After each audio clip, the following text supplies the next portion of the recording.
आप सभी का स्नेहिल अभिवादन करता हूँ। आज हम जिस कहानी का वाचन करने जा रहे हैं मित्रों, वह कहानी रचित है छायावाद के ब्रह्मा जयशंकर प्रसाद द्वारा रचित कहानी पुरस्कार।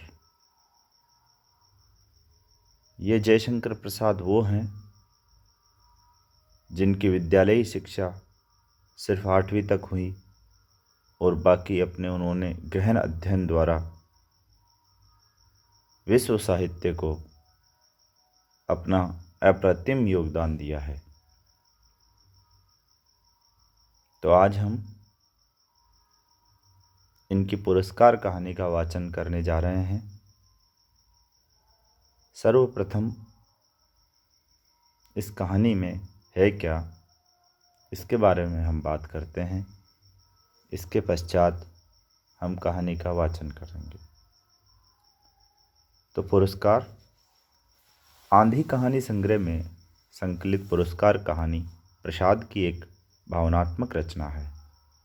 ये भावमूलक और संवेदना संबलित पृष्ठभूमि में रचित प्रेम के दो पक्षों की जय पराजय के द्वंद्व पर आधारित एक ऐसी कहानी है जिसमें व्यक्तिगत प्रेम और देश प्रेम का मानसिक संघर्ष अंत तक विद्यमान है। कथानायिका मधुलिका, जो इस कहानी की आत्मा है, को हम सर्वप्रथम एक स्वाभिमानी और निष्प्रिय युवती के रूप में पाते हैं। कौशल महाराज ने अपने राज्य में एक परंपरा चला रखी है कि प्रतिवर्ष किसी सामान्य किसान की ज़मीन को ग्रहण कर उसमें हल चलाकर बीज वपन करेंगे। राज्य के द्वारा ये भी व्यवस्था है कि उस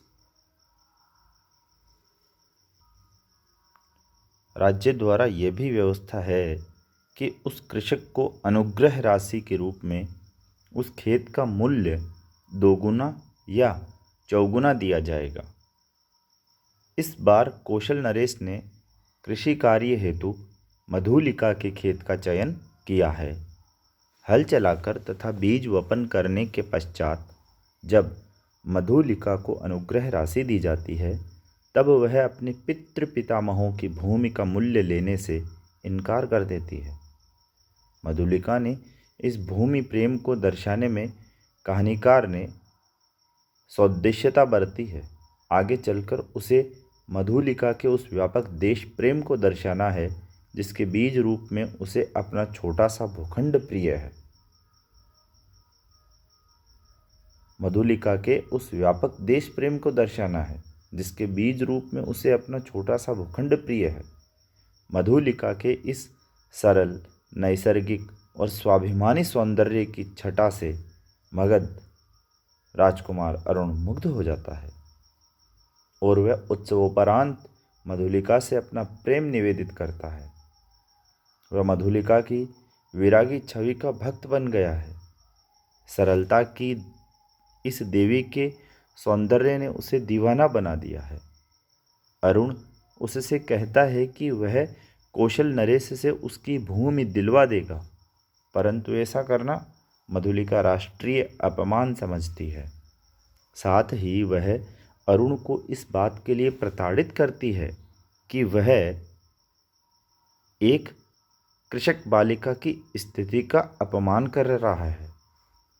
मधुलिका ऊपर से यह बात तो अवश्य कह देती है, परंतु उसके हृदय में भी अरुण के प्रति प्रेम उमड़ पड़ता है। मानव हृदय में प्रेम एक ऐसे व्यापक और शाश्वत तत्व के रूप में सन्निहित है जिसकी महिमा और प्रसार सार्वभौम और सर्वोपरि है। प्रेम की यह सुगबुगाहट रंग के हृदय में भी उसी प्रकार जन्म लेती है जिस प्रकार एक राजा के हृदय में। मधुलिका कौशल के महान योद्धा सिंघमित्र की पुत्री है, जिसकी तलवार ने मगध के विरुद्ध उठकर कौशल को विजयश्री दिलाई थी। इस कारण मधुलिका के प्रति अमात्य और स्वयं राजा का प्रभुत्व स्नेह है। एक दिन शीतकाल के वक्त जब आकाश में मेघ घुड़दौड़ कर रहे हैं होते हैं और असमय ही बरसकर मधुलिका की कुटिया और उसके शरीर को भी यातना दे रहे होते हैं, तो अरुण वहाँ संयोगवश उपस्थित होता है। वह कौशल नरेश की सत्ता हस्तगत करना चाहता है। इसके लिए वह षड्यंत्र रचता है। मधुलिका को अपने प्रेम में लेकर राजा से दुर्ग वाली भूमि की मांग करता है, जिसका सामरिक और सैनिक दृष्टिकोण से काफ़ी महत्व है। मधुलिका से अरुण यह भी कहता है कि वह आज की रात अपनी झोंपड़ी में बिता ले, प्रभात से तो राजमंदिर ही उसका लीला निकेतन होगा। अकेले में मनुष्य की चेतना दीप्त हो जाती है और उसकी चिंतन शक्ति भी बढ़ जाती है। पथ पर चलती हुई मधुलिका के मस्तिष्क में यह बात बिजली की तरह कौंध उठती है कि उसका देश दूसरे के अधिकार में चला जाएगा, चाहे वह उसका प्रेमी ही क्यों न हो। वह फिर अरुण के समस्त अभियान की सूचना सेनापति को दे देती है। परिणाम स्वरूप अरुण का अभियान विफल हो जाता है और वह बंदी बना लिया जाता है। राजा मधुलिका को पुरस्कृत करने के लिए आमंत्रित करते हैं।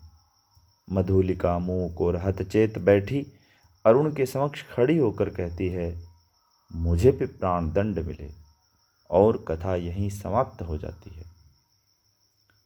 प्रस्तुत कहानी की कथा वस्तु ऐतिहासिक प्रत्याभास और प्रमिल वातावरण की सृष्टि करती है। इस कहानी की रचना मधुलिका के व्यक्तिगत प्रेम और देश प्रेम के मानसिक संघर्ष के ताने बाने से की गई है। कहानी में आद्यंत औत्सुक्य और संघर्ष का सुंदर निर्वाह हुआ है। राजा से प्राणदंड का पुरस्कार मांगती मधुलिका को बंदी अरुण के समक्ष खड़ी होना कहानी की मूक संवेदनाओं का चरमोत्कर्ष है। इस कहानी के कथानक में एक सूत्रता और इतिवृत्तात्मकता दोनों के दर्शन होते हैं। विस्तार के होते हुए भी कहानी में कहीं शिथिलता नहीं दिख पड़ती है। कहानीकार ने कहानी में विविध घटनाओं को भली भांति संजोया संवारा है। कहीं भी विशृंखलता नहीं आने पाई है। समूची कहानी में संबंध का पूरा निर्वाह हुआ। कथावस्तु में स्पष्टता, चित्रण वर्णन में भावुकता एवं कवित्वपूर्ण उद्भावना, नाटकीय स्थितियों की अवतारणा और संघर्ष का वेग इत्यादि कथावस्तुगत विशेषताओं के कारण ये कहानी कथावस्तु की दृष्टि से पूर्णतः सफल है।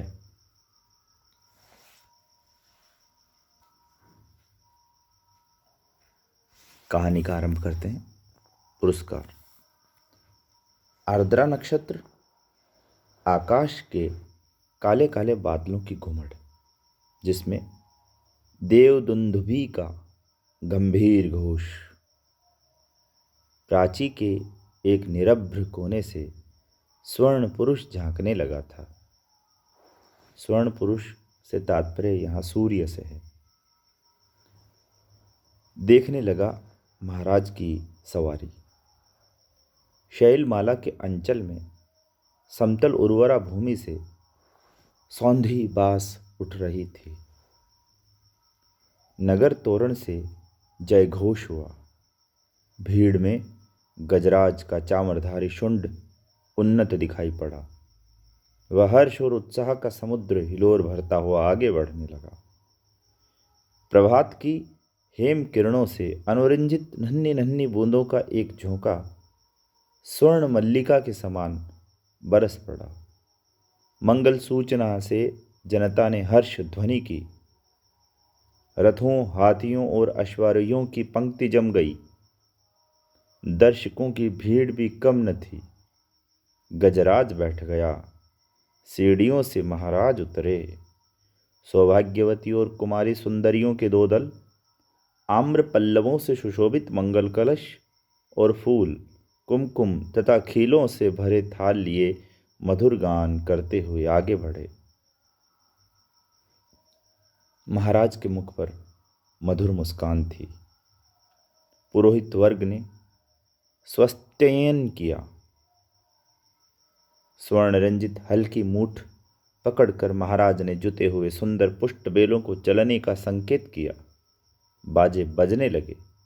किशोरी कुमारियों ने खीलों और फलों की वर्षा की।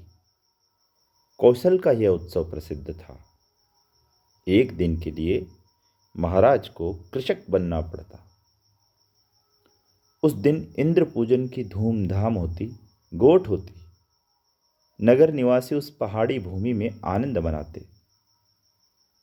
प्रतिवर्ष कृषि का यह महोत्सव उत्साह से संपन्न होता। दूसरे राज्यों से भी युवक राजकुमार इस उत्सव में बड़े चाव से आकर योग देते। मगध का एक राजकुमार अरुण अपने रथ पर बैठा बड़े कुतूहल से यह दृश्य देख रहा था। बीजों का एक थाल लिए कुमारी मधुलिका महाराज के साथ थी। बीज बोते हुए महाराज जब हाथ बढ़ाते तब मधुलिका उनके सामने थाल कर देती। यह खेत मधुलिका का था, जो इस साल महाराज की खेती के लिए चुना गया था। इसलिए बीज देने का सम्मान मधुलिका को ही मिला। वह कुमारी थी, सुंदरी थी। कोसेई वशन उसके शरीर पर इधर उधर लहराता हुआ स्वयं शोभित हो रहा था। वह कभी उसे संभालती और कभी अपने रूखे अलकों को। कृषक बालिका की शुभ्र भाल पर श्रम कणों की कमी न थी। वे सब बरौनियों में गुथे जा रहे थे। सम्मान और लज्जा उसके अधरों पर मंद मुस्कुराहट के साथ सिहर उठते। किंतु महाराज को बीज देने में उसने शिथिलता नहीं की। सब लोग महाराज को हल चलाना देख रहे थे, विस्मय से, कुतूहल से। और अरुण देख रहा था कृषक कुमारी मधुलिका को। आह, कितना भोला सौंदर्य है, कितनी सरल चितवन। उत्सव का प्रधान कृत्य समाप्त हो गया। महाराज ने मधुलिका के खेत का पुरस्कार दिया। थाल में कुछ स्वर्ण मुद्राएं। वह राजकीय अनुग्रह था। मधुलिका ने थाली सिर से लगा ली, किंतु साथ में उसमें की स्वर्ण मुद्राओं का महाराज पर न्यौछावर करके बिखेर दिया। मधुलिका की उस समय की ऊर्जास्वित मूर्ति लोग आश्चर्य से देखने लगे। महाराज की भ्रुकुटी भी जरा चढ़ी थी कि मधुलिका ने सविनय कहा, देव, यह मेरे पितृ पितामहों की भूमि है। इसे बेचना अपराध है। इसलिए मूल्य स्वीकार करना मेरी सामर्थ्य के बाहर है। महाराज के बोलने के पहले वृद्ध मंत्री ने तीखे स्वर से कहा, अबोध, क्या बक रही है? राजकीय अनुग्रह का तिरस्कार।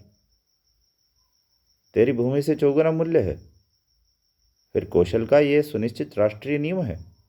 तू आज से राजकीय रक्षण पाने की अधिकारिणी हुई। इस धन से अपने को सुखी बना। राजकीय रक्षण की अधिकारिणी तो सारी प्रजा है मंत्रीवर। महाराज को भूमि समर्पण करने में मेरा कोई विरोध न था और न है, किंतु मूल्य स्वीकार करना संभव है। मधुलिका उत्तेजित हो उठी थी। महाराज के संकेत करने पर मंत्री ने कहा, देव, वाराणसी युद्ध के अन्यतम वीर सिंघमित्र की यह एकमात्र कन्या है। महाराज चौंक उठे। सिंघमित्र की कन्या, जिसने मगध के सामने कौशल की लाज रख ली थी, उसी वीर की मधुलिका की कन्या है। उसी वीर की मधुलिका कन्या है। हाँ देव, सविनय मंत्री ने कहा। इस उत्सव के परंपरागत नियम क्या है मंत्रीवर? महाराज ने पूछा। देव, नियम तो बहुत साधारण है। किसी भी अच्छी भूमि को इस उत्सव के लिए चुनकर नियमानुसार पुरस्कार स्वरूप उसका मूल्य दे दिया जाता है। वह भी अत्यंत अनुग्रह पूर्वक, अर्थात भू संपत्ति का चौगुना मूल्य उसे मिलता है। उस खेती को वही व्यक्ति वर्ष भर देखता है। वह राजा का खेत कहा जाता है। महाराज को विचार संघर्ष से विश्राम की अत्यंत आवश्यकता थी। महाराज चुप रहे। जयघोष के साथ सभा विसर्जित हुई। सब अपने अपने शिविरों में चले गए, किंतु मधुलिका को उत्सव में फिर किसी ने न देखा। वह अपने खेत की सीमा पर विशाल मधुक वृक्ष के चिकने हरे पत्तों की छाया में अनमनी चुपचाप बैठी रही। कहानी का शेष भाग कुछ समय पश्चात।